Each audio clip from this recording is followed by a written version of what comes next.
todo ser humano está compuesto de cuerpo y espíritu, o sea, somos parte de ambas cosas, entonces realmente hablar de espiritualidad es hablar sobre ti mismo.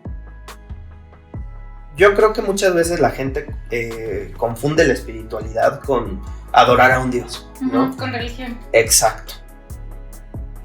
En este episodio, Diego nos comparte su experiencia con la espiritualidad y su historia con el catolicismo. Hola, soy Mika y les quiero dar la bienvenida a Pockets in the Universe. Gracias. Muy bien, entonces empecemos con el tan esperado ¿cómo te sientes? Tan esperado como me siento. Me siento nervioso por estar en cámara, tengo que admitirlo. Sí, no, generalmente estoy atrás cuando estoy en grabaciones, pero bien, en general tranquilo. Y pues sí, en paz, diría yo. Oh, eso es muy buen sentimiento para el tema de hoy. Sí, totalmente. Súper bien. Ok, entonces, pues no sé, o sea, para ti, es que es un tema que como que por dónde empiezas, pero ¿qué dirías que es para ti la espiritualidad?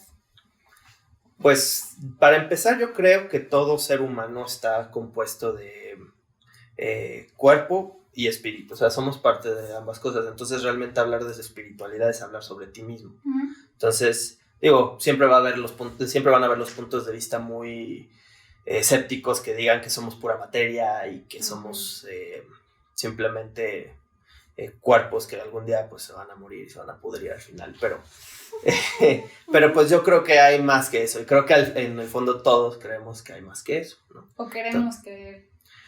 Tal vez, pero pues al final hay una esencia que trasciende lo físico. Uh-huh. Yo creo que el simple hecho de tener sentimientos y las preguntas elementales, ¿no? Como quién soy, de dónde vengo y a dónde voy. El ya existencialismo. Eso, exacto. O sea, eso ya denota una cierta espiritualidad. Real o construida, pero eso siempre va a estar. Me gustó eso de real o construida, o sea, porque supongo que viene como de esta idea de que pues a lo mejor sí, de verdad no existe nada más allá, pues la construyo y yo solito pienso, me hago mi propia espiritualidad. Claro, sí, y yo creo que muchas veces la gente confunde la espiritualidad con adorar a un dios, ¿no? Con religión. Exacto. O sea, muchas veces cuando cuando se le habla de espiritualidad a la gente es luego pensar en hincarse y persinarse, ¿no? Es muy común, pero pues realmente la espiritualidad yo creo que va más hacia la cuestión personal, o sea, hacia la cuestión del interior y cómo. Ahorita me preguntabas precisamente cómo me siento. Entonces, ese cómo te sientes incluso es una pregunta hacia el espíritu, no es tanto para el cuerpo. Porque si me hubieras preguntado al cuerpo, te hubiera dicho, pues tal vez me duele un poco el brazo, o me duele la cabeza, estoy un poco crudo, que no es cierto. Pero esa sería una pregunta para el cuerpo. Una pregunta para el espíritu es un cómo te sientes, pero cómo te sientes de verdad. Y entonces, o sea, porque ahí ya me suena como, digo, por el background de psicología y lo que tú quieras, ya más bien como que entonces el espíritu y las emociones están conectadas. Yo creo que sí, porque hay un cierto patrón con las emociones y con precisamente este existencialismo. O sea, realmente, hay muchas teorías que tratan de explicar por ejemplo, la bondad y la maldad, ¿no? Es decir, si una persona es intrínsecamente buena o intrínsecamente mala, pero pues eso no existe, como lo podrás imaginar, realmente somos producto de nuestras circunstancias en muchas cosas y finalmente pues así es como uno construye el espíritu, ¿no? O sea, no es una cuestión, sí es una cuestión mental, pero yo creo que también la mente forma parte del cuerpo, o sea, porque al final tú estás en un camino fijo o tú tratas de construirte un camino, pero las emociones no siempre están en relación a ese camino, ¿no? Entonces, pues muchas veces, o sea, el mejor ejemplo de todo, siempre vas a querer estar feliz, ¿no? Pero van a venir sentimientos de tristeza, van a venir sentimientos de enojo, o sea, esas emociones son algo que uno no planifica, son algo que está ahí. El espíritu va más hacia quisiera decir una personalidad más interna, más de reflexión. Exacto.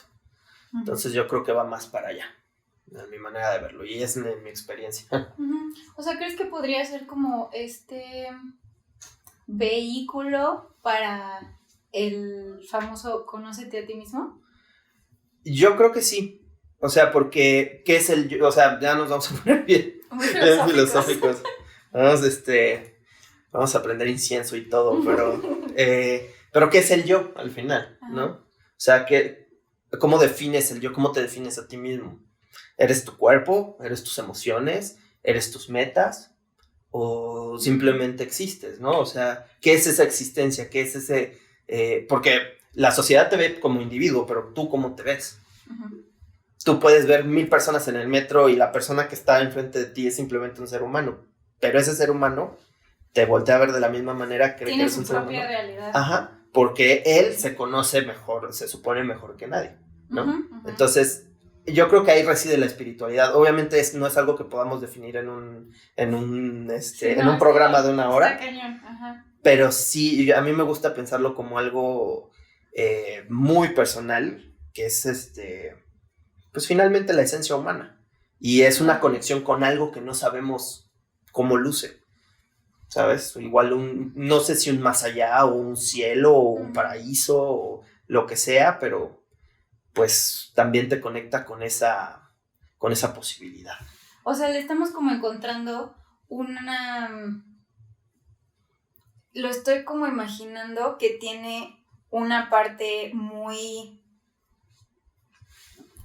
como aterrizada, muy aquí en tu día a día, en tu realidad, que son las decisiones que tomas, la personalidad que tienes, lo que haces con tus acciones, que vienen de tu espíritu que construyes, y al mismo tiempo también tiene un aspecto muy, no sé si ya aventarme a decir divino, pero esto como que de más allá de nuestra existencia aquí terrenal, por decirlo de alguna manera. Sí, muchas religiones, muchas creencias están basadas obviamente en el hecho de que la espiritualidad, el espíritu, que es muchas veces lo asocian con el alma, es el contacto directo con la deidad.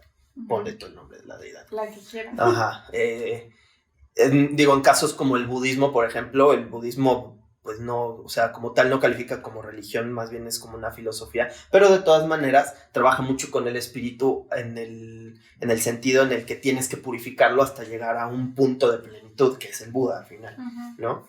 Entonces, yo creo, ahora sí me voy a ver como un poquito geek, pero no sé si viste Doctor Strange, yo creo que tú sí. De mis favoritas. Hay una parte en la que The Ancient One le dice a Strange que que le está enseñando un MRI, le está enseñando un mapa de los puntos de energía, y le dice, todo esto es una interpretación de un hombre que veía parte del picture, pero no the whole picture, ¿sabes? Sí. O sea, al final yo creo que todas las religiones, todas las creencias y todas las interpretaciones de lo metafísico son una parte de algo mucho más grande.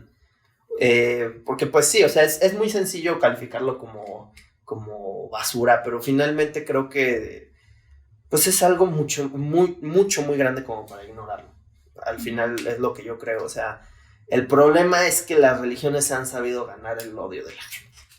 Eso está cañón. A ver si podemos regresar a eso después. Sí, claro. Porque sí, o sea, quiero ahorita irnos un poquito más cuál ha sido tu experiencia y tu journey, pero a ver si alcanzamos al final a regresar a esta conversación de la religión y por cómo se han llevado a cabo las religiones y cómo se manejan.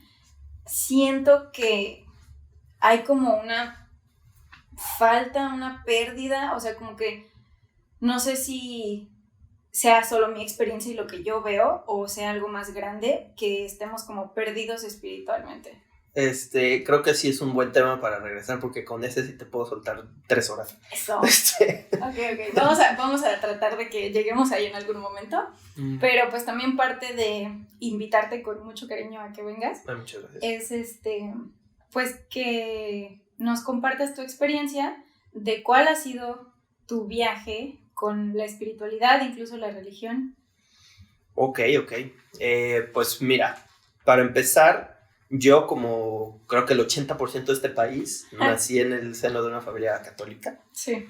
Es algo que se va a encontrar uno mucho, ¿no? Ya ahorita en los tiempos que corren y la gente que empieza a hacer familias hoy ya no es tan común, pero pues cuando nosotros éramos más chavos, cuando nosotros nacimos, ya me siento bien señor, ¿verdad? Sí. Cuando éramos más chavos, cuando estábamos roleando.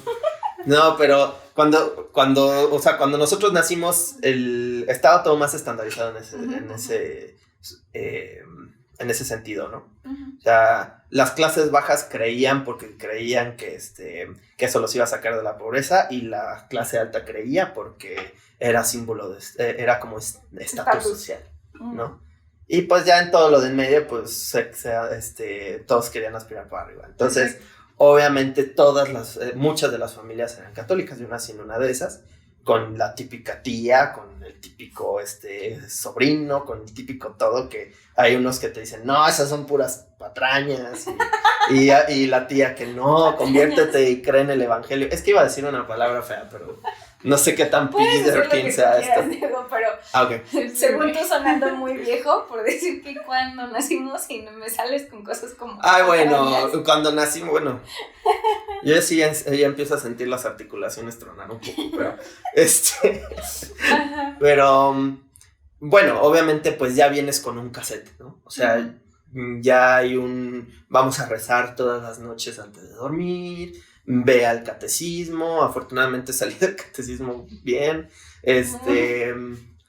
¿cómo se llama? Pues ve a misa todos los domingos. O sea, tú vienes sí de una familia, porque por ejemplo, en mi caso, sí, tanto mi mamá como mi papá se identifican como católicos. Y a lo mejor mi papá lo practicaba más, o bueno, es que depende. Yo entiendo que mi papá era más de ir a misa, y mi mamá es muy creyente, pero no practicante, si eso se entiende. Es muy de hablar con Dios, pedirle a Dios y todo, pero no de practicar la religión, de ir a misa los domingos. O sea, no va por ahí lo de ella tanto. Sí. Mi papá era así, pero pues la familia tejana, ¿no? Entonces, pues íbamos a misa en familia. Realmente nos criamos en un ambiente religioso de ir a... Bueno, los grupos juveniles nunca me gustaron mucho, pero más o menos esa fue pues la tendencia, ¿no? Al final del día, pues cuando tú vas, no sé, si a ti te llevan a una obra de teatro una vez por semana, todos los domingos, y ves actores y tu mundo es eso, al final vas a decir, esto está padre, igual yo algún día podría estar en donde están ellos, ¿no? Pues así me pasó a mí. Pero con el sacerdocio, ¿no? O sea, desde el principio es una figura idílica, ¿no? O sea, al sacerdote te lo venden como los delegados, ¿no? El embajador divino, la persona a la que le tienes que hacer caso porque él sabe mejor, porque él está en contacto con Dios. O sea, digo, ahorita ya se ha desvirtuado mucho la imagen del sacerdote, pero antes era algo... O sea, el padrecito del pueblo era, o sea, pueden ver películas antiguas, y el señor era una autoridad. No sabes por qué, pero era una autoridad, ¿no? Y entonces, pues, veías eso y veías, pues, es una carrera aspiracional. O sea, por lo menos de la manera en la que yo crecí, era una carrera aspiracional. Y pues, también hay mucha cuestión familiar de que porque un niño juega a lo que ve, ¿no? Y pues alguna vez yo jugué a ser el padrecito. Y eran, ay no, este niño tiene vocación, ¿no? Entonces obviamente viene todo este teatro de decir, es que el niño está captando las cosas divinas muy rápido, ¿no? Pero pues realmente está replicando lo que está viendo. Estaba jugando. Sí, pero pues al final te separan, ¿no? De la... No en el mal sentido, o sea, no es como lárgate, quieres ser padre, no. Sí, no. O sea, es el niño especial, ¿no? O sea, ahora sí que el Chosen One. Y siendo fan de Star Wars, eso se siente muy bien. Entonces, poco a poco empieza, o sea, mi desarrollo es así. Hasta que, pues, llegas un poquito al mundo, como digo, que eso es otra cosa muy interesante. Cuando te dicen, es que tienes que enfrentarte al mundo. Porque pues como que estás muy seguro en casa con tus creencias, con tu Dios que te protege, y sale al mundo, al feo mundo donde te van a decir que Jesús no existe, ¿no? Ajá. Entonces hay que ¿Te lo prepararse. pintaban así? Sí, totalmente. Porque aparte yo fui de escuela católica hasta graduado de prepa, ¿no? Entonces ese era mi ambiente, ese era mi ahora sí que mi jugo, ¿sabes? Te digo. Pan de cada día. Jesucristo. Sí, Jesucristo. Entonces, pues sí, tienes, o sea, incluso tus prefectos, algunos de tus maestros, la gente que ves circulando la escuela son sacerdotes, ¿no? Y no ayudó mucho que fueran legionarios también, ¿no? Porque el legionario, digo, no me voy a aventar a decir las cosas más feas, pero tienden mucho a ser como sembradores de vocaciones, refiriéndote a que te hace cuenta, te ven en la capilla, o bueno, ni siquiera en la capilla, caminando y yo te veo como padrecito. Y te van metiendo ideas. Exacto, sí, está muy sectario, muy raro. Sí. Y al final, por ejemplo, yo he visto a mucha gente, bueno, he tenido el contacto con mucha gente que se ha ido a sus centros de preparación, y al final es como, yo me quiero ir a mi casa, esto no me gusta, ¿no? Y es el demonio que te está tentando para que te salgas y no cumplas con tu misión. Entonces sí. Y yo, qué cañón. Sí, te digo, ya hablaremos más de la religión después, ¿no? Como institución, pero pues yo crecí en ese ambiente. Debo decir que no fue nada drástico, o sea, no estoy aquí como sentado. Normal. Ajá, y no estoy sentado aquí como sobreviviente de una secta así de... Fue horrible, pero pues sí, o sea, ese era mi mundo, en eso me movía. Al final, pues me graduó de prepa y viene a la universidad. Y ahí sí, agárrate, porque en la prepa, ese es el mundo, sí. Porque en la prepa somos contra aborto, somos contra homosexualidad, somos contra 1000 cosas que tú te puedas imaginar, ¿no? En pleno siglo XXI. No, te sorprenderías, te sorprenderías. Llegas a la escuela y hace cuenta, me tocó en alguna clase, yo estudié Relaciones Internacionales, o sea, ahí todos somos liberales, ¿no? Y de hecho cuando estábamos en esa clase preguntaron, ¿y quién está en contra del aborto? Prometo, juro que yo esperaba que todos levantaran la mano. ¿En serio? O sea, que esa era la realidad para ti. Ajá, y me encontré en una muy vergonzosa situación en la que fuimos 3 los que levantaron la mano de 30 personas. Ajá. Y ahí me vinieron unos choros de cómo es posible, es el derecho de la mujer a decidir sobre su cuerpo. Y pues uno se atiene a los viejos moldes, de, sí, pero el bebé... Digo, no me voy a meter en ese debate, pero pues era eso, ¿no? Era enfrentarte a esa situación en donde pues ya no estás en tu... Ya estás jugando ya de visitante, ¿no? Y sobre todo si te lo pintaron creciendo como que nosotros estamos bien y el mundo está mal, y van a tratar de contra ti, decir que así no son las cosas, y tú tienes que seguir creyendo, ¿sabes? O sea, como esa idea. Sí, exacto, pero aquí vino algo muy, muy importante que también tiene mucho que ver con mi personalidad. Yo siempre he sido mediador. Nunca he sido broncudo de llegar y decir no, tú estás mal, maldito hereje. No, de hecho, cuando entré a la universidad, pues básicamente lo que sucedió cuando yo decía que era católico, pues era abrirme a las nuevas realidades, ¿no? Sí, ¿sabes qué? Pues al parecer sí vivía en una burbuja, quiero saber lo que piensa el mundo. Wow. Y así poco a poco empecé a familiarizarme con muchas otras realidades que afortunadamente el día de hoy pues ya conozco, ya puedo decir que comulgo con muchas cosas que antes no comulgaba, ¿sabes? Y dejo más al libre albedrío cosas que deberían dejarse al libre albedrío, ¿no? Como, digo, mencionaba la cuestión de la homosexualidad y, o sea, yo entré a la universidad creyendo que eso estaba mal y ahorita salgo diciendo, ¿sabes qué? O sea, el Estado ni siquiera tendría que ver ese tipo de cosas, es algo muy personal, ¿sabes? Y eso es cuando tú te tú enfrentas la realidad, ¿no? No, eso está, o sea, como que no lo había pensado de esa forma. O sea, sí, entiendo, y creo que por un muy buen tiempo he entendido que pues, a nadie le tiene por qué importar. Claro. Pero ya como que verlo de que es que al Estado, ¿por qué es algo ilegal? ¿Por qué es algo mal? O sea, no tendrá que, sí, no, o sea, porque el Estado tendría que ser facilitador, digo, no me quiero desviar mucho del tema, pero el Estado tendría que ser facilitador de derechos. Entonces, si tú estás hablando de un matrimonio de dos personas que lo consensuaron, no tendría que tener nada que ver quiénes son mientras sea un consenso. Ya es cosa diferente si estás forzando a alguien, ¿no? Claro, o eso como sería... los matrimonios de niñas de 12 años. Exacto, que eso... Y eso sí es legal, o sea... Uh-huh. Entonces, ahí te enfrentas con muchas cosillas que tú dices, ay, ¿por qué nos ponemos moralinos en ciertas cosas y en otras no tanto? Entonces, pues sí. Pero bueno, en la universidad, pues como que empecé a sentirme perdido. No por las creencias, sino porque creo que llega en un momento en la vida de todos en donde hay una duda existencial, no el típico quién soy, a dónde vengo, que ya platicamos, ¿no? Sino un más, ¿qué carajo estoy haciendo aquí? ¿No?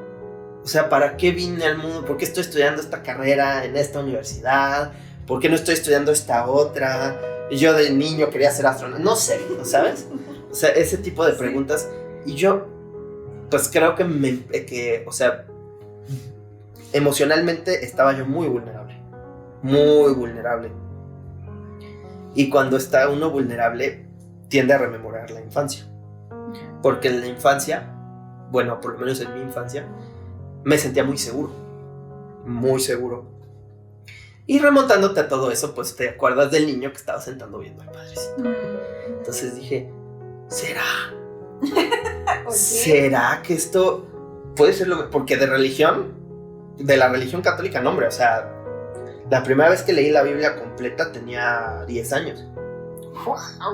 Que sí fue algo sumamente revelador, pero sí. Y pues al final dije, ¿por qué no? Es una persona que se dedica a ayudar a la gente, que le habla a una comunidad, que guía a una comunidad. O sea, es como un político, pero en sotana. Sí. Entonces, pues dije, a mí me gusta mucho hablar, digo, que estamos por algo, ¿no? Sí se ve. Me gusta mucho hablar, soy de monologar también un poco. Quiere monologar, sí, exacto. Y me encantan las referencias. Me encantan las referencias. Yes. Pero, pues obviamente fue como... También en ese sentido, parecerá que no, me conocen, pero sí disfruto en cierta manera un poco ese spotlight de estar hablando y de que la gente esté así. Y me pasó mucho cuando era niño, que de repente me ponía a hablar y todo, ¡ay, qué bonito lo que está diciendo Diego! ¿Sabes? Entonces dije, oye, tal vez pueda ser por ahí. Ajá. Entonces, pues, que me meto de lleno. Dije, si vamos a hacer esto bien. ¿Y esto fue en la uni? En la uni. Y digo, ya creo que salen fotos que ya no quiero mostrar, pero hasta me rapé.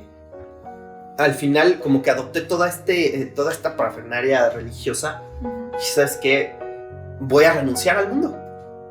Voy a renunciar a todo. O sea, todo lo que le importa a la gente, ahorita banal, superficial, todo lo voy a dejar. Me encanta mi cabello, lo voy a cortar, ¿no? Y voy a andar por la escuela ahí como monje.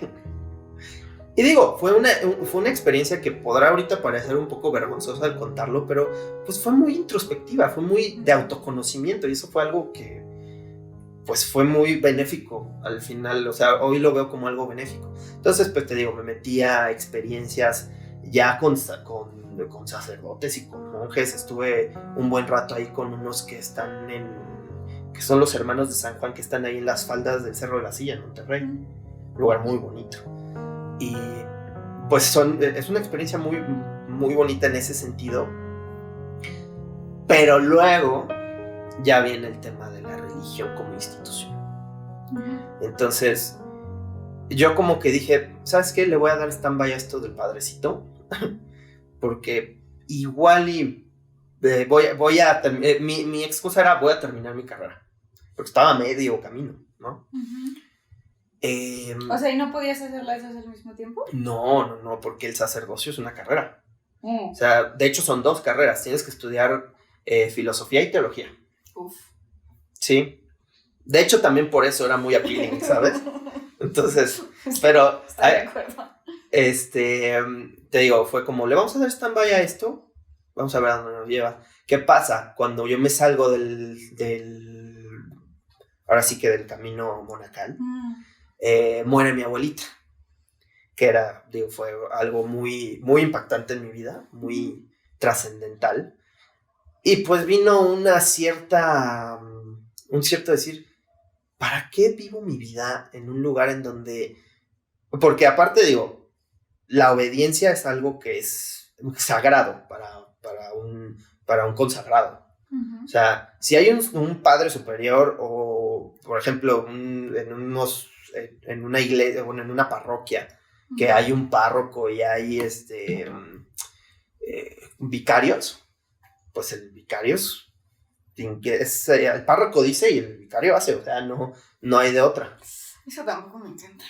Sí, no es muy... O sea, tiene que venir un nivel muy, muy profundo de quererlo. De devoción. Y al final yo me di cuenta que no... para empezar, por esa cuestión de la obediencia, porque, o sea, no soy una persona de pelea, pero tampoco soy una persona de, a ver, agarren mi correa que me van a llevar a donde sea. No. O sea, yo creo que fueron 3 razones por las cuales finalmente decidí no. Eso. Eso de la obediencia. La obediencia. Uh-huh. Lo institucional de la religión católica. Hay que aceptarlo. O sea, la institución religiosa que hoy es el catolicismo tiene sus aciertos, pero tiene muchísimos desaciertos también, ¿no? Y hay que decirlo, el celibato. Por supuesto. No. Es que hay que decirlo, o sea, yo hasta la fecha no creo en el celibato. No porque yo no pueda hacerlo, ¿no? Uh-huh. Que no puedo, pero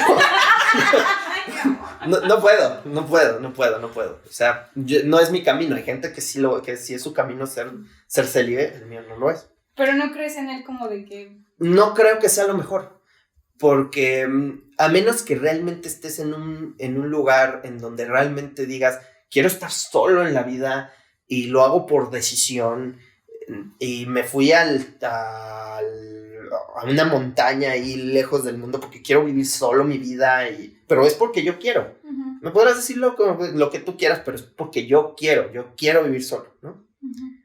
Pero ahí se conecta un poquito con la obediencia. O sea, la razón por la que no puedes tener esa clase de amor en tu vida es porque alguien te está diciendo que no lo hagas. Y aparte, me tendrías hablándote ahora sobre las inconsistencias en el celibato, en el catolicismo, porque realmente inicia... Sí, yo te iba a preguntar, como, ¿de dónde viene esta idea de que si ese es tu camino, no puedes...?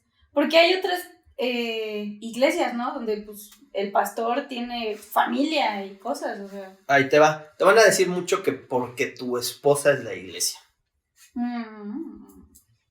Bullshit. ¿Qué diría Freud en esto? No. Pero realmente el celibato clerical nace porque, hace cuenta, antes el ser sacerdote no era así como una decisión de que, ay, vámonos a vivir en la pobreza y vamos a estar solitos todos en comunidad. No, era una plaza casi. O sea, como los maestros aquí. Era una plaza, o sea, ¿sabes qué? Yo soy sacerdote aquí de mi comunidad, gano un friego de dinero, tengo a mi familia, la acomodo muy bien. ¿Y qué crees, mijo? Cuando crezcas, vas a ser padrecito. Y te van a pagar muy bien, porque pues la gente, o sea, el pueblo te da de comer a ti y a tu familia. O sea, te mantiene, es igual, otra vez un político con sotana. Pero aquí no se escondían bajo los impuestos, era más con los diezmos, ¿no? Y cada quien con su sí, claro, cada quien le pone una palabra a lo mismo, ¿no? Sí. recaudadores. Pero al final del día, pues la iglesia vio que no era muy rentable. Entonces dice, ¿sabes qué? O sea, no es muy rentable que un sacerdote, porque ¿cuántos sacerdotes tenemos? Un friego. Y pues hay que mantener a todas sus familias. Y pues no es como... manches que por eso... El celibato realmente no es una cuestión impuesta por Cristo. O sea, tú puedes leer la Biblia al derecho y al revés. Jamás viene un predicamento de... ¿Por qué no. su esposa? No existe. No. Entonces, si alguien te dice, ¿por qué Jesús dijo que fueran célibes los sacerdotes? No. Jesús no lo dijo.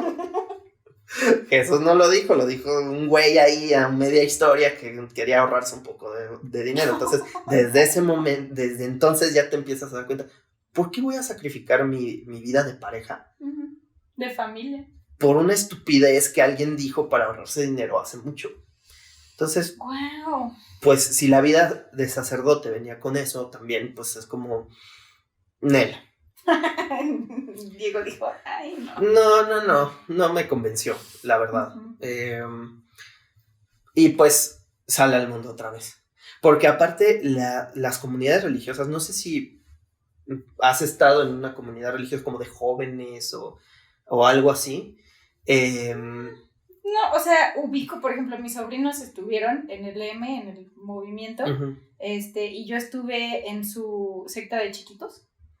Okay. Es que tienen chiquitos y ya los que son grandes se dividen entre hombres y mujeres. Yo estaba en la de chiquitos donde eran todos juntos, pero para mí era como mi actividad divertida y nunca fue como por... ¿Nunca fuiste a Gloria a Dios en el cielo, no? No. Ok.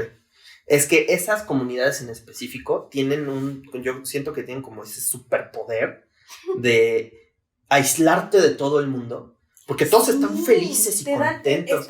Está muy cañón.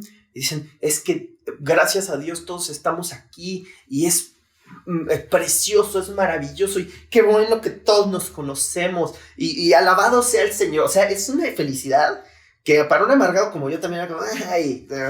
Es demasiado. Sí, ya, mucha miel. Pero es impresionante, o sea, es impresionante la fe y ese sentido de comunidad, lo que hacen la gente. Hay mucha gente que dice que es coerción psicológica y hay muchos que lo utilizan muy malamente para eso. Pero sí viene una paz, o sea, sí hay una paz. Si quieres tú que tú mismo te construyas, porque el divorciarte del mundo trae mucha paz. O sea, sí. tú intenta borrar Facebook, Instagram, Twitter, todas las redes sociales, aislarte del mundo por un rato. Al principio sí te va a dar como el tic de... Pero al final vas a sentir paz. Es decir, ya no vi que estas dos personas se pelearon, y ya no vi que esta subió la foto de su boda, porque hay gente que es como, ay, ella ya se casó y yo no, ¿sabes? Sí. Entonces, como que todo eso te aísla del mundo y te hace pensar en ti mismo. Y también supongo que tiene que ver con el sentido de comunidad que te arman. Muy fuerte, que similar a lo que te decía, de que creo que de alguna manera estamos muy perdidos espiritualmente. El sentido de comunidad está cañón. Al menos en mi experiencia, sí es algo que debería tratar en terapia, pero muy continuamente me encuentro en algún momento de decir como de que es que no me siento que soy parte de, ¿sabes? Claro. No, y eso es algo que las comunidades religiosas han perfeccionado a lo largo de los años, o sea, pero, repito, o sea, lo puedes usar a la mala. No sé si conocen el caso de Jim Jones, ¿alguien? Bueno, Jim Jones era un predicador cristiano de Estados Unidos que, aparte, o sea, era como cristiano, pero al mismo tiempo comunista, entonces desde ahí ya empezamos mal. Pero él tenía una secta, iglesia le decía a él, que se llamaba el Templo del Pueblo. Y ahí, obviamente, pues a los que acogía en su iglesia era gente vulnerable, ¿no? Iletrada, ignorante, por sus condiciones de vida, ¿no? Y pues cuando tu mente está vacía y tienes esa ansia de conocimiento que todos tenemos, pues es muy sencillo llegar a llenar tu mente de tonterías, ¿no? Entonces, pues este señor hizo una comuna Y pues obviamente ya como que la gente empezaba a ver que estas personas se empezaban a tornar violentas y los querían como sacar, les echaban mucha bronca. Entonces este vato dijo, nos vamos a ir a vivir a otro lado. Se fueron a vivir a Guyana. Y al final fue como creían, o sea, como hubo un congresista en particular que dijo, no, pues yo creo que tienen gente secuestrada ahí, ¿no? O sea, como que los tienen contra su voluntad porque este vato ya se rodeó de tanto poder que hay gente ahí que nada más está haciendo un montón para que todos vean que están viviendo la vida, ¿no? Entonces fue allá a su comunidad porque su plan era tener un sitio autosustentable y vivir del campo. Hubo muchas fallas, como que el lugar en donde estaban solo podía albergar como a 200 personas y metió a fuerzas a 900. Oh, wow. Eran 900 personas. Es que... Y llegó este señor, el congresista Leo Ryan se llamaba, y pues dijo, pues mira, qué padre tu comuna, todo está muy bonito, pero ¿qué crees? Y lo dijo enfrente de todos, los que se quieran venir conmigo a Estados Unidos, vénganse que mañana todos se vuelven. Y se fueron, creo que con algunas personas con él. ¿Algunas de que muchas? ¿Un poquito? Yo creo que como 15, pero 15 que saben la verdad, te pueden fregar. Porque esas personas hubieran ido a los medios en Estados Unidos a decir, ese lugar es un infierno, nos tienen muriéndonos de hambre y este cuate es como un líder comunista que pues todo lo absorbe él y a nosotros no nos deja nada. Entonces pues este señor entró en pánico, mandó gente armada y los mató a todos en el aeropuerto. Bueno, creo que sobrevivieron como 3, pero el congresista se murió. Wow. Entonces, cuando muere un congresista de Estados Unidos, te imaginarás que es un súper problema. Obviamente dijeron, no, pues ahí va la milicia. Y Guyana, como no les caían tampoco muy bien estos cuates, dijo, sí, pues entren, pásenle. Este señor dijo, ya estoy perdido, sabe qué vamos a hacer. Y de hecho hay audios de esto, es muy perturbador. Llega enfrente de todos y dicen, ¿saben qué? Nos vamos a suicidar todos. Todos. Te estoy hablando que había niños ahí, o sea, bebés. Entonces, y al final fueron como 920 personas las que murieron ahí. Todos suicidados. Sí. Y pues te estoy hablando, te digo, también de digo, niños. A los bebés los tuvieron que haber matado. Ah, bueno, sí. Y a los niños no sé cuántos también. Sí, o sea, fueron... Pero fue toda la... Sí, exacto, o sea, era como ten tu juguito de uva, pero pues trae cianuro y te vas a morir, ¿no? Y todos nos vamos al cielo con nuestro gran pastor Jim Jones, que nos prometió la vida eterna. Claro, siempre viene como que estos cultos son mucho de la promesa de la salvación. Entonces, la moraleja de esta historia es que aguas con esa felicidad de comunidad, nada más. O sea, es muy padre sentirte miembro de una comunidad y estar feliz por estarlo, pero la comunidad no tiene a fuerzas que ser religiosa.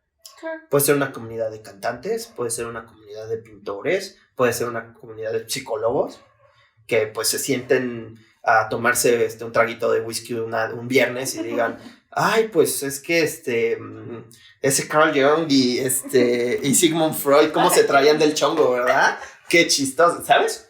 Sí. Entonces, aguas, nada más digo, aguas con esa felicidad de comunidad, porque cuando una persona que tiene una capacidad mental mayor lo utiliza para el mal, pues ahí, y como ese ejemplo, hay varios, ¿eh? Sí. Hay varios.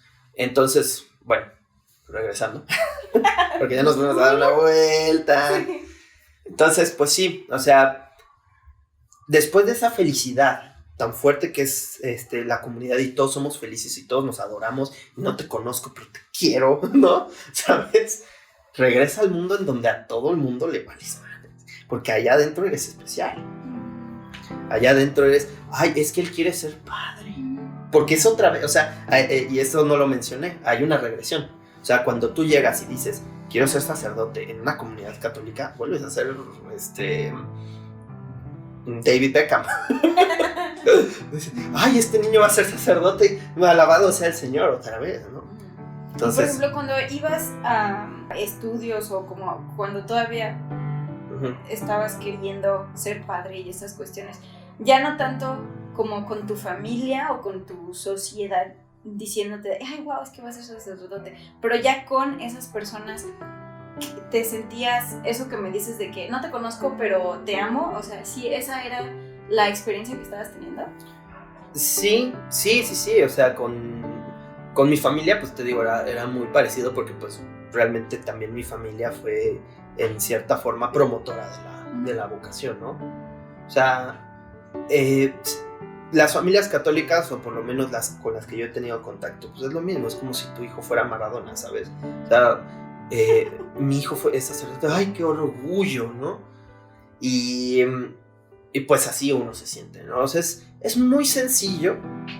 Es como, no sé, que todos en la casa sean arquitectos y el niño mayor diga, quiero ser arquitecto. Sí.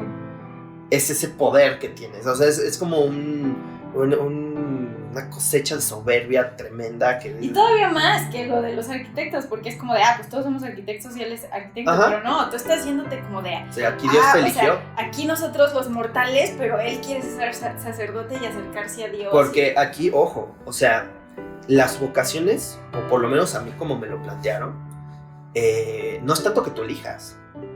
O sea, de hecho, exacto, sí, o sea, tiene que haber un llamado. Entonces, si sientes el llamado... Y eso le agrega a esta teatralidad y a toda la historieta. Es que no es que tú, Diego, tuviste el pensamiento o el querer o esta train of thought de decir, pues es que pues es como que mejor me puedo ir por ahí. Ya te lo interpretan con que viene más allá de ti. Sí, no. O sea, y digo, yo creo que aquí es muy importante mencionar que nadie es dueño de sus ideas. Somos dueños de nuestros razonamientos, no de nuestras ideas. Todas nuestras ideas, todas las ideas que tenemos son adoptadas. Existen. Solo existen. En el mundo de las ideas de Platón. Ah, sí, qué belleza. Qué bonito. Pero sí, o sea, tus ideas, o sea, las ideas no son nuestras. Lo único nuestro es el razonamiento que tenemos, ¿no? Y también ese razonamiento viene de todo nuestro cúmulo de experiencias que al final somos, ¿no?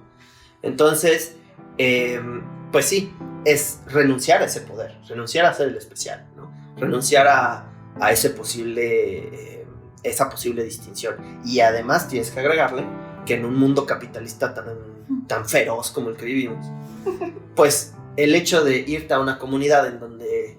pues ahora sí que, o sea, sí tienes que trabajar, pero no tienes que trabajar para comer. En cierta manera te mantienen. Si quieres, no en la vida de palazuelos, ahora que hablábamos al respecto, pero te mantienen. O sea, realmente tu trabajo es guiar a una comunidad. Obviamente hacer misas, que esas de mañana, pues sí cuestan trabajo, ¿verdad? Pero, pues si es algo que te gusta, pues está muy bien, ¿no?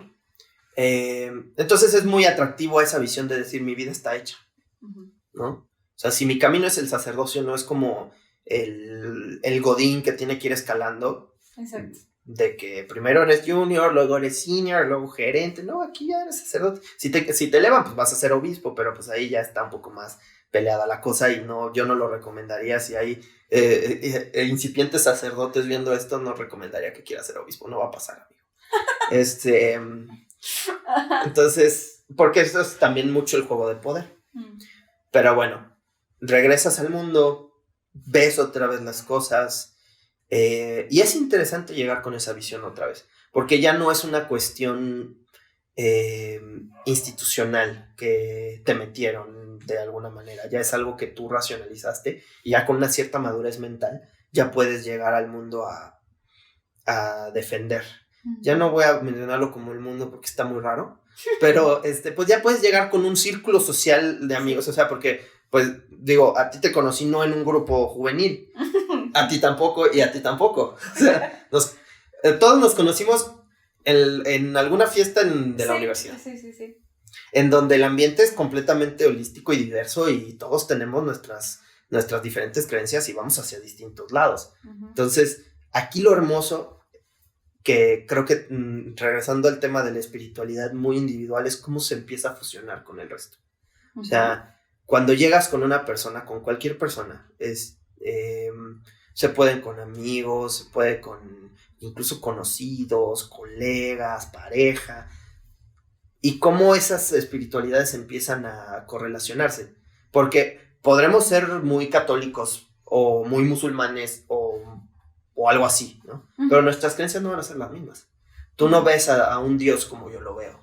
O tú no ves tu esencia como yo la veo. O sea, el concepto de esencia, no mi esencia, ¿no? Entonces, pues sí, o sea, ya empiezas a ver, porque sí te meten mucho ese delirio de persecución también en las iglesias, ¿no? Como católico te van a perseguir y te van a juzgar, ¿no? Oh, wow. Y te van a odiar y te van a tener como el apestado, ¿no? Wow. Y pues no, o sea, yo creo que como te tienen cuando te tienen apestado es cuando eres una persona cerrada. O sea, porque yo realmente considero que cuando yo salí, siendo pues ahora sí que un católico recién salido del seminario, casi a punto de haber sido sacerdote, pues salí muy con la mente abierta. Salí diciendo, ¿sabes qué? O sea, porque al final del día o sea, el papel idílico del sacerdote, por lo menos a mi manera de verlo, es una persona que te ayuda, es una persona que te guía, es una persona que te acompaña. Y para guiarte y para aconsejarte, tienes que saber cómo piensa la otra persona y abrirte a ver cómo piensa la otra persona. O sea, si llega una persona que no comulga con tu estilo de vida y lo primero que haces es juzgarla, ¿tú crees que va a volver a recurrir a ti? Jamás. Un sacerdote, a mi manera de verlo, tendría que ser una persona que se siente contigo y lo que estamos haciendo ahorita, platicar. Decir, ¿sabes qué? O sea, con esta persona que vino a mi oficina a hablar, ¿sabes qué? Te abro mi corazón, te abro mis pensamientos, esto es lo que te pongo sobre la mesa y tú como guía, como líder de comunidad espiritual, ¿qué opinas? O sea, ¿cómo me puedes aconsejar? No me ordenes. No me digas, esto es lo que tienes que hacer y si no te vas a ir al infierno. No. Aconséjame. Dime qué es lo que me podría a mí beneficiar, ¿no? Entonces, pues por ahí también fue como una tachecita para el sacerdocio porque creo que no se ha visto de esa manera. Y yo llegué, te digo, después de esto, con ese estado. ¿Y sabes qué? No me importa quién eres. No me importa cómo piensas. Simplemente, pues los dos estamos en esta realidad que ni tú ni yo comprendemos bien. Somos seres, sí, compuestos de materia, pero insisto, yo creo que también hay un espíritu de por medio, que subsisten y por algo están ahorita en contacto, y pues por algo tienen experiencias conjuntas, ¿no? Entonces, pues sí, yo creo que al final fue una experiencia muy reveladora. Puedo decir que exploré el catolicismo mucho, mucho. Llegué hasta sus últimas consecuencias. Fue una experiencia, pues, yo creo que, pues, ¿cómo decirlo? Mixta. Por un lado, muy grata. Decir, ¿sabes qué? Pues, en cierta manera, pues tengo que decir que me sentí muy bien estando donde estaba. Porque, pero creo que aquí va el truco, ¿no? Cuando estás en una cámara de eco, es decir, cuando estás en un lugar en donde todos piensan igual que tú, estás en tu juego, o sea, realmente nunca va a haber nadie que te contradiga. Y todas tus ideas van a ser como, hello. Ya decía yo que dónde estabas. Dicen que haces tus cameos siempre, ¿verdad? Sí, siempre. Pero sí te digo, o sea, es como, pues no sé, toda esta cuestión de que si no te contradicen, si no te dicen que estás mal. ¿Cómo creces? Aparte de que no creces, te sientes muy bien, porque es una zona de confort. Es que es una zona de confort, totalmente. O sea, si tú vives alimentándote de tus propias opiniones y tus propios pensamientos y encima subsistes en una comunidad que te ratifica todo lo que dices, ¿para qué te quieres salir de ahí? Exacto. O sea, es algo muy, muy cómodo. O sea, el punto de crecer el crecimiento es dolor. O sea, y eso es algo muy básico. Para crecer te tiene que doler. Y digo, si no te está doliendo el camino de tu vida, es porque no estás creciendo. Y bueno, pues al final te digo, yo creo que o sea, por ejemplo, te mencionaba lo de mi abuelita. Yo creo que también eso me puso mucho las cosas en perspectiva. O sea, decir, ¿sabes qué? Sí vinimos a sentirnos, digamos, bien, pero también vinimos a ayudar y no simplemente como una situación de sentirte muy cómodo. O sea, tú tienes que salir, tienes que convivir, tienes que compartir, ¿no? Y no necesariamente te estoy hablando de la palabra de Dios, te estoy hablando de un sentimiento de bondad. Y yo creo que ahogarte en una cámara de eco es un desperdicio. O sea, en las comunidades católicas de lo que más pecan es que cuando no empiezan a sentir que hay una cooperación por parte de la sociedad que la rodea, se hermetiza muy rápido. Dice, ¿sabes qué? Entonces ellos son el mundo y nosotros somos los buenos. Y entonces, digo, va a haber muchas situaciones en donde se te va a hacer recordar el sentido espiritual. Y si quieres tú por un querer que exista, o simplemente un saber que hay algo que trasciende. Porque, pues digo, este año perdí a mi papá y pues es muy difícil no imaginar que todo lo que él hizo está trascendiendo, ¿sabes? O sea, que su figura, o sea, aunque él ya no esté, hay algo que permanece. Y no solo hablando de sus acciones o de que de repente recordar alguna anécdota con él, ¿no?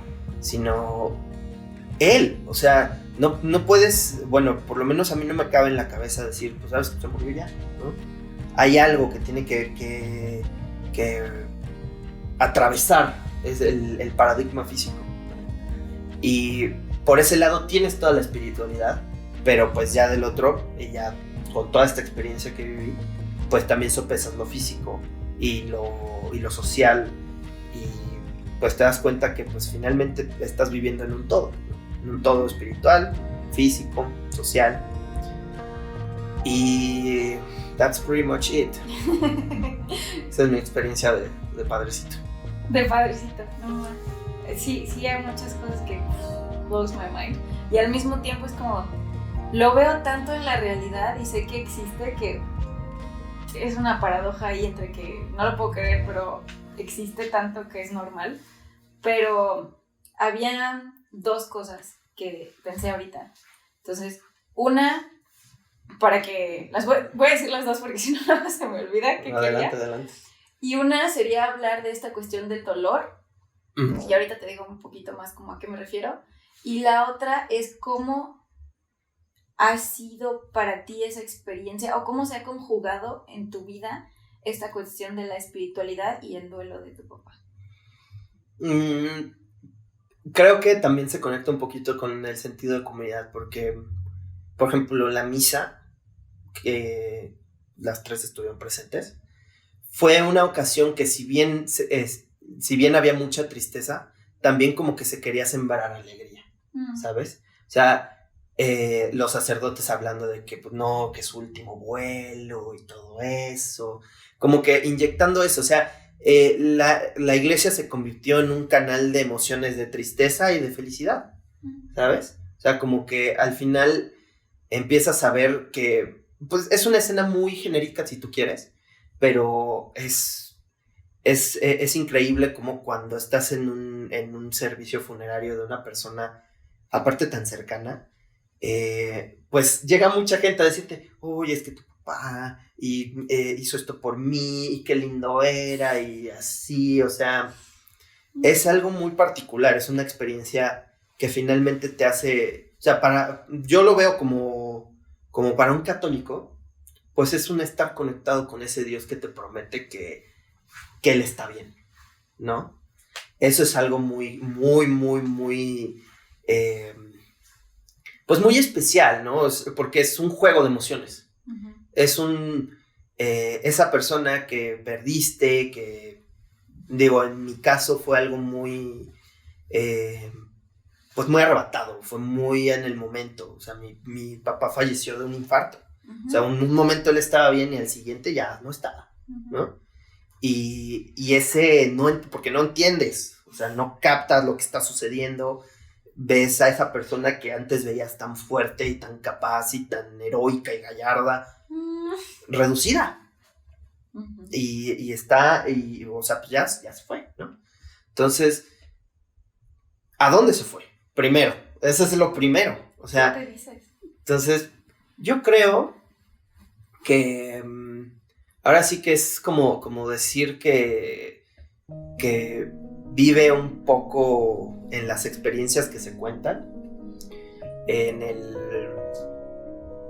no sé, en el recuerdo, incluso en el mundo de los sueños, podría decir.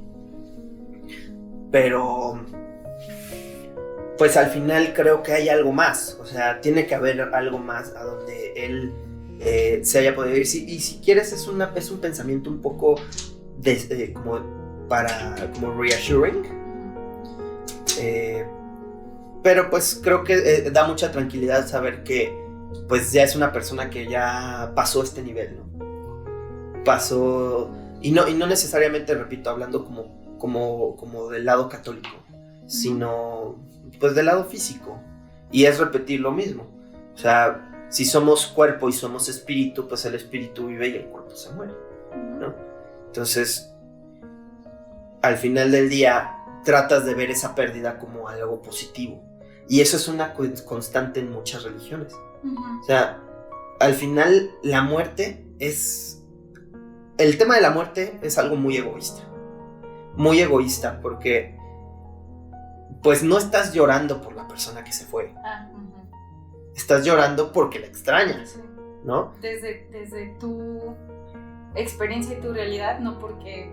Pues, ¿por qué llorarías por ellos? Bueno, sí podría en cierta manera pensar en llorar por ellos porque ya no tienen la experiencia, ya no están teniendo como esos momentos de vivir, de la felicidad o lo que tú quieras, pero pues... Pero ahí viene el pensamiento esperanzador de decir, pues qué tal que está viviendo algo mejor. Sí. Entonces, eso es interesante. Digo, yo vería llorar más por una persona que murió cuando sufre. Decir, es que pobrecito.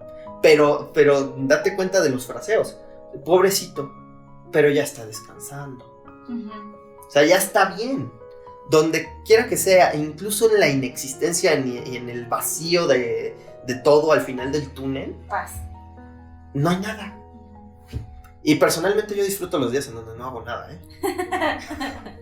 Entonces, pues incluso ese vacío, incluso esa nada es paz, no sucede nada. Entonces, te vayas a donde te vayas o ceses de existir, también puedes ponerte a pensar en que sí pudieron haber muchas alegrías en tu vida, pero también tuvieron que haber muchas desgracias y muchas heridas que te mantenían cojeando durante tu vida, ¿no? Y en ese momento final se acaba todo. Y a eso, y vuelvo y repito, tú ya acabaste, pero las heridas se crean en la gente que te rodea y ahí es donde duele. Sí. Entonces, te digo, yo creo que la espiritualidad tiene ese valor de calmarte y decirte, ¿sabes qué? Si yo soy todo esto y hoy me pienso como una persona que va a trascender y que mis talentos y que mi esencia es algo que no solo se reduce a este vehículo de piel, pues tengo que pensar que él tampoco lo limitaba a eso, ¿no? Entonces sí, yo creo que, o sea, porque sí rodea mucho en el ambiente de mi familia la cuestión religiosa muy católica de decir, él ya está en el cielo y hay que rezar por él, y él rezará por nosotros ante el Señor, ¿no? Entonces, de cualquier forma, es un convencerte, es una tristeza que quieres ahogar. Entonces, sí, yo creo que ese es el sentido que le das al duelo desde un punto de vista espiritual. Es un decir, Porque hay mucha gente que te dice, es que, no sé, voy a citar al Rey León, perdón, no me vayan a poner copyright y nada, pero él vive en ti, ¿no? No, yo dije lo mismo en mi capítulo. Sí, o sea, pero yo no, o sea, no sé si es un vive en ti per se, es más bien un vive en ti porque te marcó, es un vive en ti porque, pues tu vida fue muy, muy marcada por esa persona, para bien o para mal, sí. Pero lo fue, ¿no? Y al final esa persona sigue viviendo a través de las cosas que dejó, pero, o sea, ese sigue viviendo es una metáfora, sigue siendo una metáfora, sigue siendo un... Sí, o sea, sí lo puedes traer de vuelta, pero es un recuerdo. Esa persona ya está viviendo su segunda parte, o su tercera, o su quinta, no sé si haya reencarnación, la verdad es que ahí sí, yo no lo sé y nadie lo sabe. Es la magia de la espiritualidad, que nadie sabe nada. Nadie sabe nada. Entonces, podremos sentarnos aquí a parlotear 3 horas, pero jamás vamos a darle a la gente ninguna certainty. Sí, no les vamos a dar el hilo negro de, ¿saben qué? La verdad es esta. Y quien les diga que esa es la verdad es un charlatán, ¿no? Entonces, yo creo que la espiritualidad es plenitud. O sea, si ya lo vemos como como un atarlo al duelo, la espiritualidad es plenitud. Y el purificarte a través de tu vida, a través de tus actos, lo que sea, finalmente te lleva a una plenitud después de morir. Entonces, yo opto por creer en eso. Creo que es lo que más hace sentido. Y más enfrentando una situación como esta, creo que es importante saber, para empezar, porque creo que para que tú empieces a sanar de algo así, tienes que primero saber que la otra persona está bien. Yo creo que tienes que decir, ¿sabes qué? Ese capítulo para ellos ya terminó. ¿Estás buscando closure? Que sea el que sigue. Ajá. Esta persona ya acabó. Ya entregó ya entregó la tarjeta, ya colgó los tenis, ¿no? Ahora que sigue contigo. Porque a menos que suceda una tragedia, o sea, yo me lo planteé de esta manera, a menos que suceda una tragedia, pues voy a ver a mucha gente morir en mi vida. Y mucha gente se me va a ir, y mucha gente, y los voy a extrañar, y me voy a sentir solo sin ellos, ¿no? No sé, yo me pongo a pensar en mi mamá, ¿no? Que pues para mí era un papá, pero finalmente yo puedo aspirar a un matrimonio y hacer mi vida y a volverme papá yo en algún punto, ¿no? O lo que sea que vaya a suceder, pero para allá le estamos tirando. Pero ella ya también acabó un capítulo, y de aquí, ¿qué sigue? ¿No? Entonces, se te juntan muchas cosas con la muerte. Sí, muchas cosas. Definitivamente. Es un tema que me gusta. Fíjate que nunca se me ha hecho triste como tal. O sea, la conversación de la muerte, el concepto, la idea de la muerte, es algo que se me hace como misterioso, pero muy fascinante, muy enriquecedor y muchas veces mal visto, cuando creo que puede ser que lo veamos. A lo mejor también nos falta, o bueno, definitivamente puedo hablar por mí misma, que me falta más conocer como estas cuestiones que tiene México con la muerte, y no sé si por la poca cultura mexicana de que mis raíces que pueda tener, venga mi cierta fascinación con la idea de la muerte, pero sí es un tema que me gustaría seguir explorando y verle esa fascinación que le tengo. Pero fíjate, me gustó algo que estabas diciendo de la espiritualidad como plenitud, y como que me regresó tantito esta cuestión de la muerte, del dolor que te estaba diciendo, porque en algún momento he tenido como esta cuestión de lo zen, lo budista, por ejemplo, y su argumento del sufrimiento y el detachment y toda esta cuestión. Entonces, como que de alguna manera me ha servido en muchas cosas y en otras cosas me confunde, y ahorita lo que dijiste de la espiritualidad como plenitud me hizo clic, y pensar en lugar del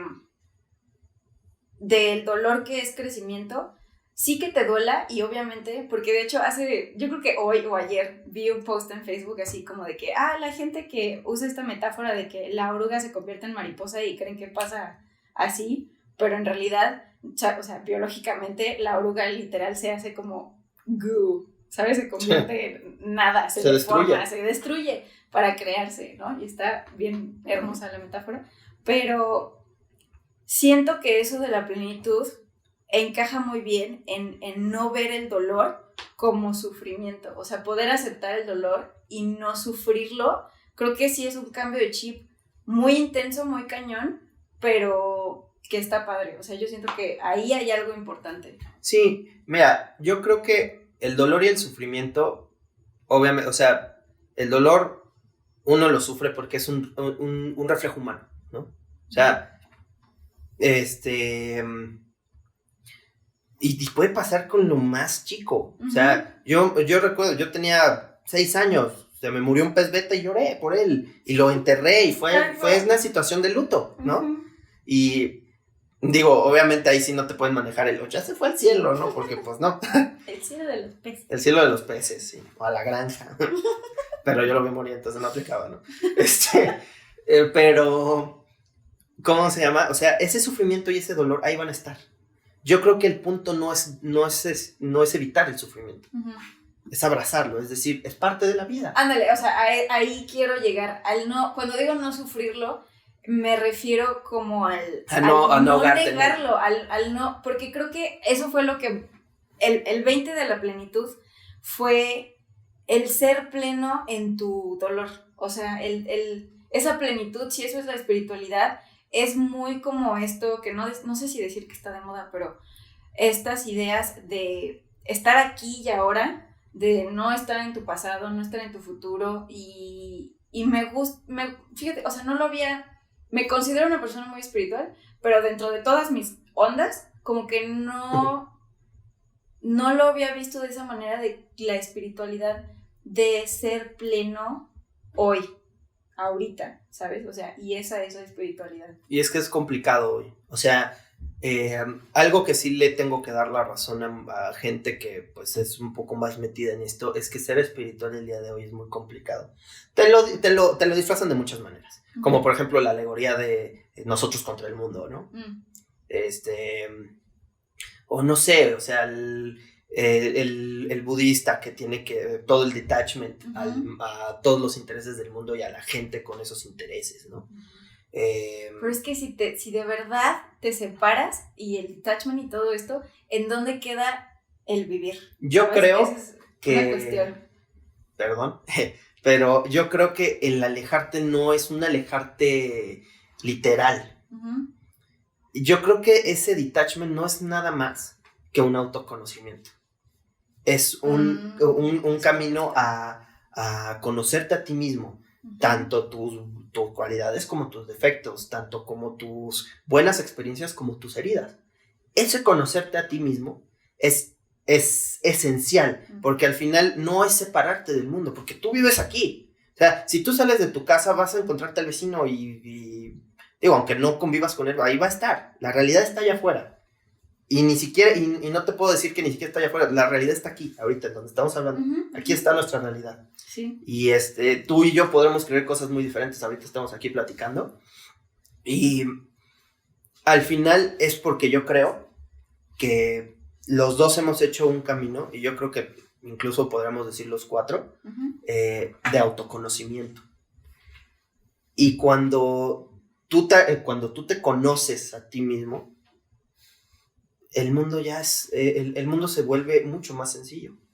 ¿Por qué? Porque ya no estás reflejando a la gente en tus inseguridades, por ejemplo, o en tus heridas.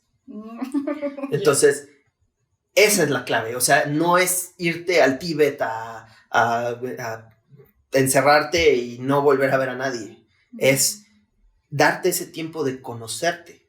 O sea, ahorita toda la cuestión del mindfulness, yo lo entiendo como date esos minutos de paz en el día, pero contigo mismo. Esa es la clave, es contigo mismo. vamos a meditar, pero vamos a meditar tú contra ti mismo y vas a hablar contigo y vas a enfrentar lo que tú tienes en tu interior, ¿no? No es solo para relajarte antes de trabajo y decir, ay, es que estoy muy estresado y me voy a meditar para que se me baje el ritmo cardíaco.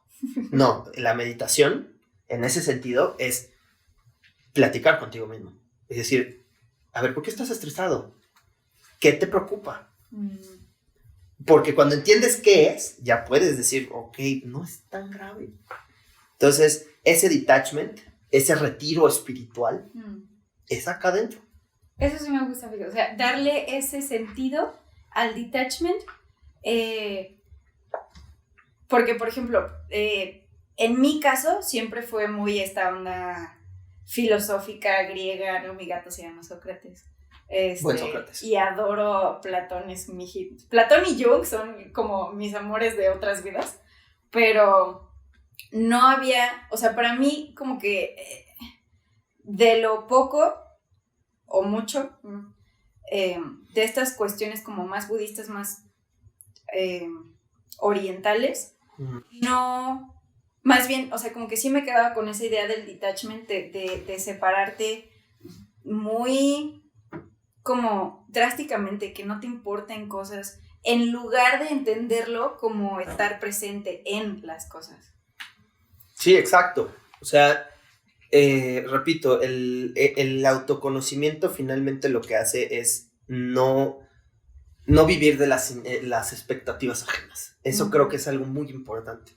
Porque si tú vives de una expectativa ajena, porque las expectativas ajenas vienen en muchas formas. No, y o sea, sobre todo porque nos las adoptamos desde que somos chiquitos y así empezamos como a crecer, y tiene que llegar a un punto en el que puedas observarte y observarlas como cosas diferentes para que puedas entender lo que sí es tuyo, lo que sí te quieres quedar y lo que no quieres aceptar. Exacto.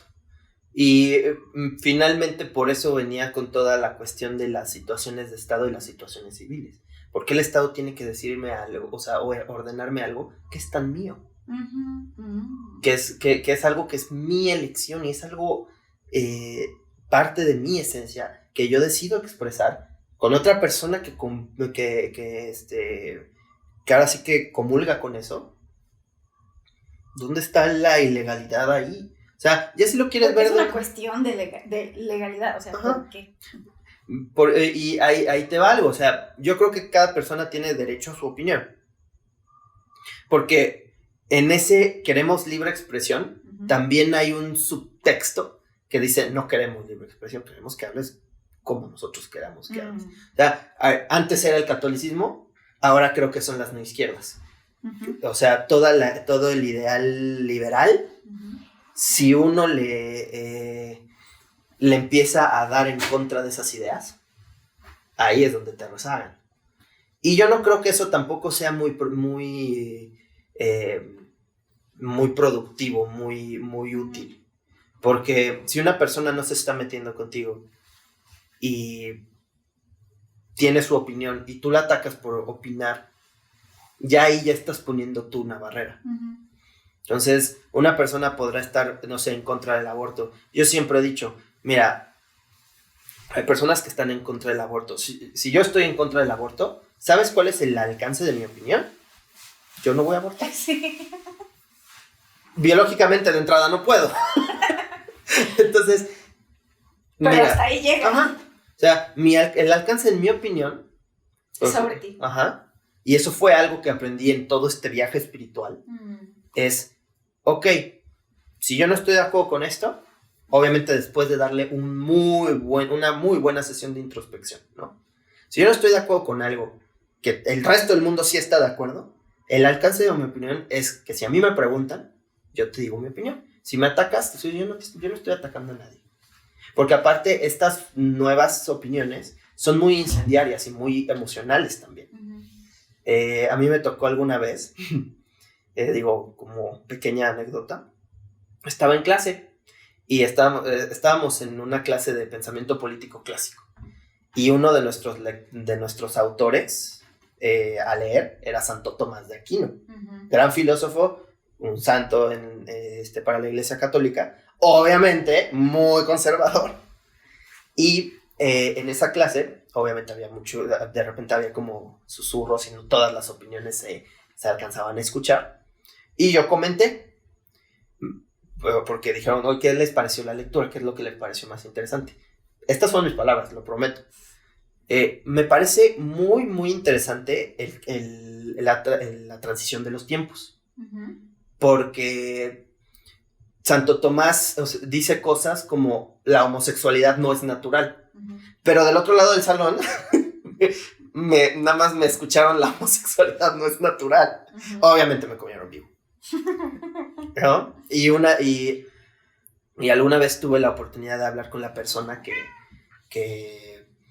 ¿te malinterpretó? Me malinterpretó y me dijo, es que tú estás en contra de nosotros y nosotros nacimos así. Yo, dos cosas aquí muy importantes. La primera, me ultra sacaste de contexto. Uh-huh. Y ya le dije toda la frase, ¿no?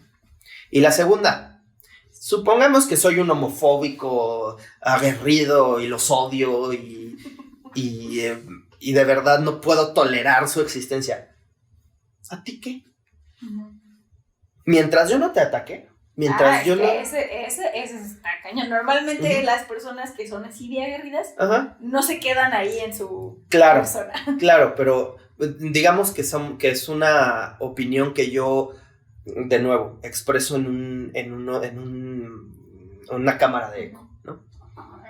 Y yo a una persona de la comunidad LGBT le digo algo que no le debería decir por respeto. Uh-huh. Muy sencillamente yo creo que como autoestima comunitaria y autoestima propia, yo podría desestimar este tipo de cosas. Obviamente hay gente que es más sensible a los comentarios y uh-huh. por supuesto que la lastima si no tienes derecho a hacer eso. Pero ella me dijo algo muy interesante, me dijo, es que yo nací así. Yo dije, si naciste así, entonces ¿por qué te ofende que te digan si no está bien? Tú sabes quién eres. Uh-huh. Tú sabes quién eres, tú sabes a dónde vas y tú sabes lo que sientes y lo que te gusta. Si llega un pendejo y te dice, no es natural lo que haces, a tu madre, o sea, no tengo por qué escuchar tus necedades, ¿sabes? Uh-huh. Entonces, creo que es muy importante, y a eso vuelvo otra vez a lo del autoconocimiento. Si yo sé lo que quiero, porque, no sé, ahorita personalmente puedo decir, no tengo ni Facebook ni Instagram, yo sé que es una tontería, pero llegar a un grupo y decir, no tengo Facebook, ¿cómo no tienes Facebook? ¿Cómo no tienes Instagram? Pues estás desconectado del mundo. Y esas cosas igual no son críticas per se, pero sí es un llamado a la acción, vamos a decirlo, ¿no? Saca un Facebook y conéctate con todos nosotros, ¿no? Y dices, no quiero. Y ya de ahí ya empiezas a pensar diferente, pero es algo que tú encontraste en ti. Uh-huh. Es algo que yo encontré en mí. Yo encontré en mí un buen día levantándome en la mañana. Esto no me hace feliz, esto me frustra, esto me estresa, ¿no? Entonces, si no me gusta, lo voy a quitar de mi vida. Uh-huh. No lo soporto. Pero obviamente hay ciertas personas que no están de acuerdo con eso. Y es un ejemplo muy burdo, si tú quieres. Uh-huh. Pero yo creo que eso sucede con este tipo de cosas que todavía son más trascendentales. Porque claro, es un pequeño reflejo. Muchas veces me han planteado la situación, sobre todo hablando de la homosexualidad, en comunidades católicas, es que es un pecado, ¿no? A ver, imaginemos, o sea, quiero que te remontes a tus años de escuela. Uh-huh. Si es hombre, porque pues evidentemente son heterosexuales, no estarían criticándolo, son enclosetadérrimos, pero al hombre es decirle, remóntate a ese momento en la primaria o en la secundaria, no sé qué tan temprano fue, en donde viste a una niña y dijiste, o del otro lado, viste a un niño y, ay, mira, está guapetón, ¿no? Imagínate un mundo en donde esa persona que tú viste por primera vez y te atrajo, uh-huh. es del mismo sexo que tú. Y no solo eso. O sea, porque eso es algo que no planeaste y no pediste, simplemente te atrajo. Las atracciones físicas no son algo que tú planeas. Uh-huh. No dices, ay, pues me gusta él porque a todos les gusta. Bueno, tal vez, pero eso aplica nada más con las celebridades. Pero de repente ves a una persona, o sea, me han venido mil ejemplos que todos dicen, ay, ¿cómo puedo andar con ese o con esa? Pero a esa persona le gusta y dices, pues a mí me atrae, ¿no? Y ya. Entonces, imagínate que esa persona es de tu mismo sexo. Y aparte que vives en un mundo en donde todos te rechazan por eso. O sea, no me sorprende que estén tan enojados a veces. Es que sí, o sea, por un lado es esa cuestión como que decías de pues que no te importe, y aparte esta como responsabilidad afectiva que tampoco se enseña mucho, y pues como creo que en general como que no se enseña mucho, y a lo mejor apenas como nuestra generación está tratando de entender qué es eso de la responsabilidad afectiva, pero aparte, o sea, eso ya de lado, uh-huh. También es esto que mencionas ya ahorita de, pues es que cómo no van a estar sensibles, cómo no se van a sentir agredidos de un comentario, de una opinión, o sea, cómo no. Claro, digo, ya viene una vertiente que te digo es mucho más incendiaria. Y, por ejemplo, en la historia que te acabo de contar de que me sacaron de contexto y nada más escucharon la frase y los triggereó en friega, dices, ok, si lo hubiera dicho de esa manera, no hubiera estado bien, pero hubiera bastado con un, ¿sabes qué? A ver, vamos a sentarnos a discutir por qué crees esto. Y ahí es ya donde te digo, ok, mira, con todo el respeto del mundo te voy a decir, back off, es mi vida. Uh-huh. No te pongas a juzgar algo que no entiendes. O sea, hay una canción que no sé si la acaba de sacar Zac Brown Band, que los amo, que dice We're all on the same boat. Uh-huh. Muy buena, que al final que dice, o sea, todos tenemos que let's agree to disagree, ¿no? Uh-huh. Finalmente, o sea, no puedes juzgar a alguien si no has caminado 100 kilómetros en sus zapatos. Sí, no puedes. Estoy de acuerdo. No sabía de la canción y ahora entiendo post en Facebook de que no estamos en el mismo bote, en el mismo barco, estamos en el mismo océano, en distintos botes y otra gente sin botes, y esta cuestión. Uh-huh. Pero es que está muy cañón. O sea, entiendo esta parte de let's agree to disagree, y me ha pasado en mi vida. Hay momentos en que de verdad, o sea, tenemos que, por paz mental, por la paz en sí, hay que llegar al agree to disagree. Uh-huh. Pero, pues es lo mismo de que sin dialogar, o sea, sí. ¿Cómo vamos a crecer y a mejorar? Y eso es algo que podríamos seguir hablando mucho tiempo. Sí, claro. Entonces, el punto yo creo es la empatía. O sea, sí. Es algo que no siento que tampoco sea algo muy promovido. Uh-huh. Y sobre todo en estos casos. O sea, en lugar de preguntar por qué hacen eso, o sea, ¿de dónde viene? O sea, en lugar de decir, es que está mal. Es decir, pero ¿por qué? ¿Por qué lo están haciendo? ¿Por qué? No hablo de su vida privada, hablo de las marchas y de las cuestiones más públicas, ¿no? Que pues hay muchos que nada más se sientan en el sillón a decir, ¿por qué hacen lo que hacen? Son los montoneros, lo que tú quieras. Y dices, ¿pero por qué lo están haciendo? ¿No? O sea, ¿qué vino atrás que los fuerza a estar manifestándose de esa manera? Por ejemplo, digo, la cuestión feminista, pues es claro por qué se está haciendo, y sobre todo en un país como en donde la inequidad es tan palpable. No, y tú dices está claro, y en serio hay personas para las que no está claro y no me entra cómo eso es imposible. Es que ahí sí ya viene una cuestión de roles, siento yo. O sea, ya viene una cuestión de que hay gente que ha aceptado su rol. Digo, tampoco está mal, ¿no? O sea, si tú te sientes bien contigo mismo, está bien. Pero hay mucha gente que cree que tienes que vivir el ritmo de vida que viven ellos. Eso, y no hay manera, no se dedican a empatizar en las situaciones más dolorosas que motivan estas marchas, ¿no? O estos movimientos. Porque hay muchos de estos movimientos que son motivados por situaciones sumamente dolorosas. Entonces, yo creo que precisamente, o sea, creo que el meollo de este asunto es el diálogo, es sentarse a platicar, o sea, porque let's agree to disagree es precisamente eso, porque hay una gran diferencia entre el diálogo y la acción. Si tú te dedicas o sea, si tú tienes ideas horribles, que no deberías tenerlas, ¿verdad? Porque pues realmente esas ideas lo único que te motivan, por lo menos a nivel personal, es rencor, y el rencor afecta. Y si las llevas a la acción, vas a lastimar gente, entonces pues no está padre, ¿no? Y bueno, o sea, te digo, es este diálogo, es ponernos de acuerdo en subsistir, vivir, o sea, porque sí, si yo te digo, no estoy a favor de la homosexualidad, o bueno, estoy en contra, que es algo más inquisitivo, y tú dices, no, pues estás mal, ok, está bien, pero hay muchas veces en donde hay gente que dice, soy católico, y ya de ahí hay un pequeño rechazo. Sí. O sí, soy musulmán, o soy budista, o soy lo que sea, ¿no? O creo en, o soy mormón, no sé, ¿sabes? O soy ateo. O soy ateo. O sea, ya diciendo eso, ya hay una cierta distancia. Entonces, ya no hay posibilidad de ese diálogo, porque la cosa que salga de la boca de esa persona la vas a rechazar. Ya la vas a ver a través de un lente. Exacto.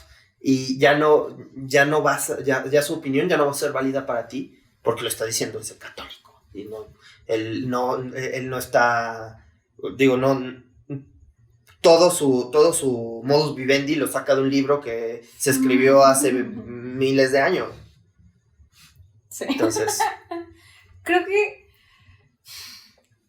¿sabes? O sea, algo de lo que me estoy dando cuenta es como que hasta dónde llega, o sea, ¿sabes? O sea, porque nuestro tema era la espiritualidad, ¿no? Y llegar a estos temas significa que la espiritualidad tiene que ver, y creo que totalmente. Tiene que ver mucho con el diálogo, con la empatía, y con esta como cuestión que dijimos en algún momento de que estamos un poco perdidos, o un mucho perdidos tal vez, pero pues a ver si podemos como que seguir hablando de eso en otro episodio. Pero como para ir cerrando, si ya nada más te preguntaría como que ¿qué te llevas? ¿Cuál es? Es que suena como muy cliché decir el que te llevas, pero sí como que a partir de que tenemos este espacio como súper, digo, es mi intención, obviamente, y espero que se esté cumpliendo, que este sea un espacio de hablar libremente, lleno de empatía, un espacio seguro, de que me puedas decir cualquier cosa y escuchar, tener el diálogo del que estamos hablando, ¿no? Entonces, obvio. ¿Cómo? O sea, ¿qué te llevas? Voy a buscar otra manera de decir eso, pero por ahora sí, o sea, ¿cómo estás ahora y qué hay en ti a partir de que pudimos tener este espacio? Pues, para empezar, creo que sí amerita una felicitación hacia ti, porque es algo muy bueno, pues ahora sí que promover este tipo de espacios en donde se discuten ideas distintas, ¿no? No, espera.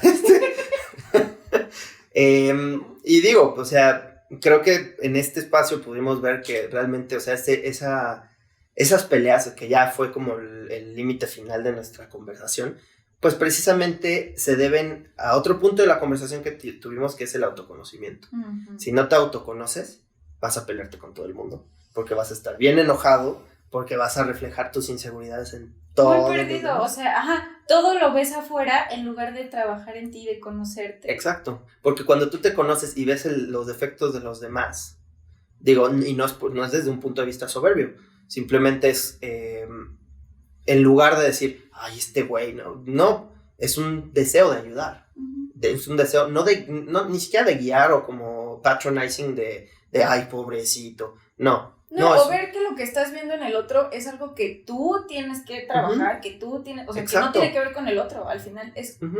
es contigo. Y muchas veces, o sea, ya cuando ves esas situaciones que antes te incomodaban en la gente, pues no, o sea, ya es algo que no está en mi poder ni siquiera cambiarlo, y no, nadie tendría por qué cambiarlo, porque esa persona es especial y es tiene su valor, journey. No, y aparte es valiosa por lo que es y por su camino, porque todos los caminos, te lo digo desde un punto de vista de escritor, todos los caminos son historias y todas las historias son apasionantes. Entonces, repito, creo que este es un gran espacio para no promover cámaras de eco, porque si aquí estuviéramos, ¿cómo se llama?, entusiastas por una sola rama política, religiosa, lo que sea, creo que sería tiempo perdido para ti y para mí. Lo bueno es que los puntos convergen y crean más ideas y puntos de acuerdo y desacuerdo que al final le enriquecen. O sea, claro, lo maravilloso es eso de que ver algo que antes no veía y que ahora puedo ver gracias a que tuvimos este diálogo. Y lo bueno es que hay cámaras, porque cuando la gente lo vea, eso esperaría yo, es que se queden igual con una idea de, soy diferente después de haber visto este video. O sea, mi espíritu tuvo una evolución, o quiero que mi espíritu tenga una evolución a partir de que vi este video, a partir de que me senté a ver a estas dos personas que no conozco platicar. Quiero conocerme más a mí mismo, y ese conocerte más a ti mismo, pues es el espíritu. Entonces es un regalo el conocerte a ti mismo. Sí, totalmente, lo recomiendo. Sí, por 2. Ay, muchas gracias, Diego, estuvo muy, muy bello y muy enriquecedor, y en serio, siempre como que digo cosas muy parecidas al final de todos estos pockets, pero es en serio porque me llenan y son lo que yo esperaba que fueran, al menos para mí. Ojalá para los demás puedan serlo también, pero en serio para mí me llenan, y lo dije en algún otro episodio, que aquí es en donde me siento en mi comunidad. No, y aparte se ve que lo haces con amor, y esa es la clave también. O sea, yo creo que no puedes autoconocerte y conocer tu identidad espiritual sin el amor. El amor es clave, y si haces las cosas con amor y como lo estás haciendo ahorita, y en general si promueves el amor, no en el sentido genérico, sino pues como tú lo sientes, o sea, es cuando finalmente promueves este tipo de espacios que son muy benéficos, pero aparte estás promoviendo en ti mismo un cambio hacia lo bueno y una trascendencia muy, muy, muy, muy positiva al final de la senda. La senda que abriré. La senda que abriré. Gran película, la recomiendo. Qué bonito. Muchas gracias, Diego. Hombre, es un placer. Es un gran placer.